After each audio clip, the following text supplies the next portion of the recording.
Ethan Baird just spoke. Quite a journey for him over the last 10 or 11 months.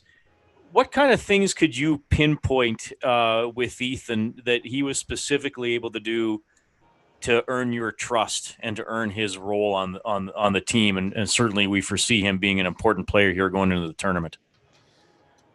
Well, right from the start of camp, you could see a guy that was very enthusiastic about getting out there and playing, and that enthusiasm it makes you catches your eye right away. Like, I looked at him, this is a kid that he's having fun out here. He loves to play, and then you start noticing what he's doing. And he was quick. He moved the puck quick. He thinks the game very well. And I think as much as Larson got nicked up there early, we probably put more on Bearsy than we probably would have normally, and he handled everything very well. So early in camp, he gave us good indications that he was going to be a good player for us.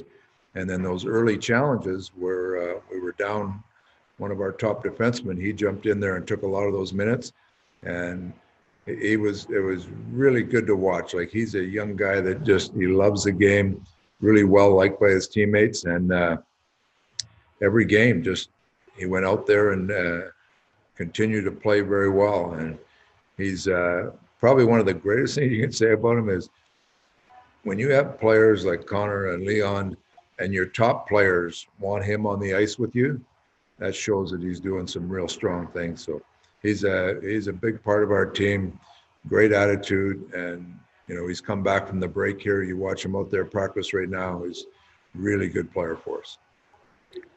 Next question, Jim Matheson. Jim, as soon as your microphone is active, go ahead. A couple of good things, Dave. Playing the Calgary Flames in an exhibition game, is that good or bad, considering how the teams dislike one another? And the other question is on Philip Broberg.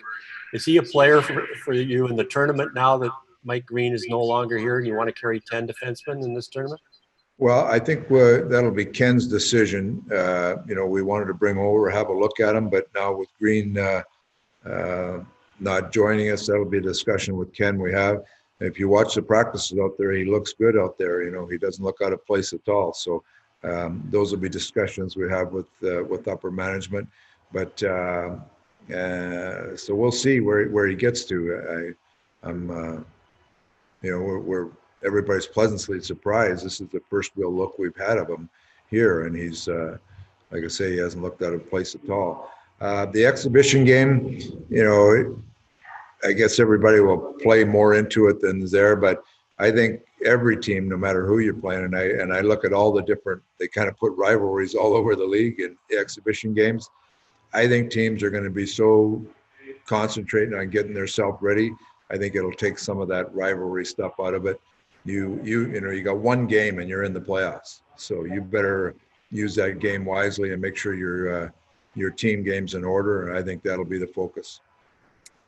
Next question, Quinn Phillips. Quinn, as soon as your microphone is active, you can ask your question. Hi, Dave. I'm just wondering what it means to the group to have Edmonton as the hub city. Well, you're very comfortable with your surroundings. That's the first and foremost, and I think one of the biggest things is our players, I guess, how do you put it? It's not a hot spot, right? So our players feel confident that they can come here. I mean, everything, I think our doctors and trainers have done an unbelievable job. And really the city's done an unbelievable job of making sure that trying to contain the viruses as well as you can. So Edmonton was rewarded with that. I think the players will come here with the confidence that it's as good a place as anywhere that is going to make sure that we can get to the tournament and everybody stay healthy and finish the season. So I just look at it as, I think the players are proud of the facility here. They're proud of the city, and I don't think it'll really be a home ice advantage because everybody's going to be in the same boat with no fans and stuff. But that being said, you're comfortable with your surroundings, and everybody knows how to get to the rink. Next question from Tony Brar. Tony, as soon as your microphone is active, go ahead. Dave, back in September, you challenged this team to bring the team's goals against average down. How would you say the team has reacted to that challenge? I thought we've made progress. I think there's still more progress to go. We had a couple of times during the year where we thought we were defending very well, and then there's other times when we were in a bit of a funk when we're giving up too much. So that will be a focus for us, making sure we're reviewing everything going into this next part of the season here. I think our guys have a real, they're conscious about that. They understand that goals against is a big factor in winning and losing games. And so I think that's built a little bit into our DNA. But that being said, I think we can always improve. Next question will be with Daniel Nugent-Bowman. Go ahead, Daniel. Hi, Dave. You mentioned the other day how pleased you were with the depth that you have on left wing, how flexible you can be moving guys up and down the lineup. I'm curious about the right wing and the center spots in specific. How comfortable and how locked in do you feel that you are with those combinations that you have between center and right wing? Well, you're never locked into anything. I mean, there's some that you know have worked. I mean, Cass has worked well with Connor, and Yamo came in and really gelled with Leon there. That line of JJ and Neil and Chason, what you've got is a big, strong line that I think could be a good playoff line, and they all play key roles on special teams.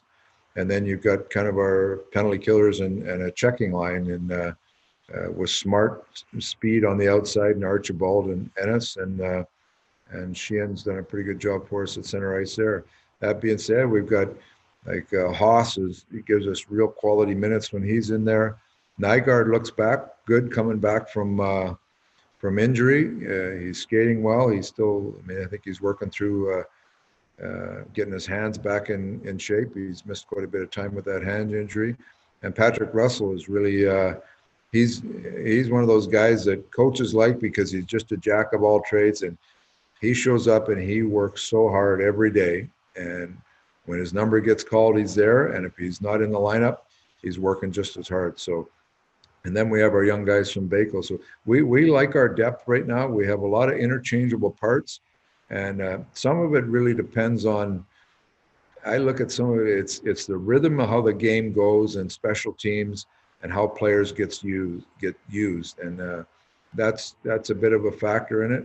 And you're looking for synergy on lines. And so we have the ability to tinker with it. And the good thing about going through a whole season is and when we got shut down, we were kind of tinkering with a few things, trying to find our best rhythm and best fits, and we'll continue to do that a little bit. But we like our depth, and I like some interchangeable parts we have. Next question, Jim Matheson. Jim, as soon as your microphone is ready, go ahead. A couple of things, Dave. In the exhibition games, you're going to play both goalies. And the other question I have for you is, Ethan Bear, were there times in the game where you tested him to see how he would play against the very best players on the other team? And if he made a mistake, well, that was part of the learning experience. Well, like I said, when Lars got hurt early, it was like no choice. Here you go, Bearsy. Let's see how you do. And he had a lot of challenges this year. We challenged him in a lot of situations, and he always met that challenge. And the sign of maturity of a player is how they react after some of those mistakes. Even the best defensemen in the league make mistakes, but it's how you react after that. And Bearsy had a maturity about him this year that he didn't let those things affect him. He had the confidence that he could play against top players, and that maturity allows him to get past any jitters you might have for making some mistakes and just move on. And that's when a guy's arrived to be a good NHL player. He has that maturity that he doesn't let good or bad affect him. He makes sure he's doing his job every night. So I give him a ton of credit for the maturity that he's brought to his game. As far as the exhibition game, with the one exhibition game, we'll just continue. We're going to continue to do a lot of scrimmage in here, and we'll you know, just like we're going to monitor our players, we'll monitor the goaltenders, and we'll just see where we're at. I'll talk with Dustin Schwartz, see what's our best fit going into that game. But we've got a while before that. It's. I would like to have a couple exhibition games because you'd like to be able to even play a few more players, you know, in one game or not two, something like that. So we'll see. Next question, Tony Brar, and I believe this will be the final question. Go ahead, Tony. Dave, how would you describe the role that both Ethan Bear and Darnell Nurse play as a pairing together, and what kind of dynamics they offer the team? I think they really work off each other very well. You know, Nurse looks really good right now. He's come in great shape. The two of them are, you know, you got Nurse is a big, powerful guy.